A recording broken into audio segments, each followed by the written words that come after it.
आज भाई गोटे शुभ दिन आम पुराणा ग्राम जो शिक्षा फाउंडेशन तरफ गोटे जो शिक्षण प्रक्रिया जो शिक्षा प्रक्रिया आरंभ होगा जाऊँगी गोटे स्वागत योग्य पदक्षेप। तेणु आमर जो युवगोष्ठी मानकर ये उचित पदक्षेप जो छोट पिला मानकर केमिति मानसिक और शिक्षागत सर्वांगीन उन्नति हो पार ये फाउंडेशन मूल लक्ष्य से पदक्षेप को आम शिक्षाविद द्वारा मोर गुरुजन मानकर आशीर्वाद आम आज भली दिन में लाभ करूँ। तेणु ये अनुष्ठान को आगे जावाई आशीष आम बहुत उचित पदक्षेप बोली आम उचित बने करी आज भली दिन आम आरंभ कर कुनि कुनि पिला प्राथमिक रु सप्तम श्रेणी पर्यंत पिला शिक्षा आउ मानसिकतार केमी सर्वांगीन उन्नति हो पार यही पदक्षेप रही आम मूल लक्ष्य। तेणु यह आगक नापी आमर ग्रामवासी मान सहयोग तथा शिक्षा उच्च शिक्षाविद मानकर सहयोग आम अनुष्ठान को आगू नापी बहुत दृढ़ पदक्षेप सहित साहस सहित आगू बढ़ीचु।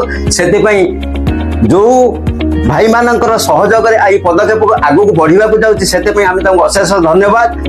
यथाशीघ्र यथासंभव चेष्टा करूँ आम कुनि कुनि पिला किपरि से जो पछ वर्ग में बसी जाऊा छात्र मैंने आज स्कूल रे आगू जापार केमी से आग को पदक्षेप आगू उन्नति करें सर्वांगीन उन्नति हो पार से आम यथासंभव चेष्टा करूँ।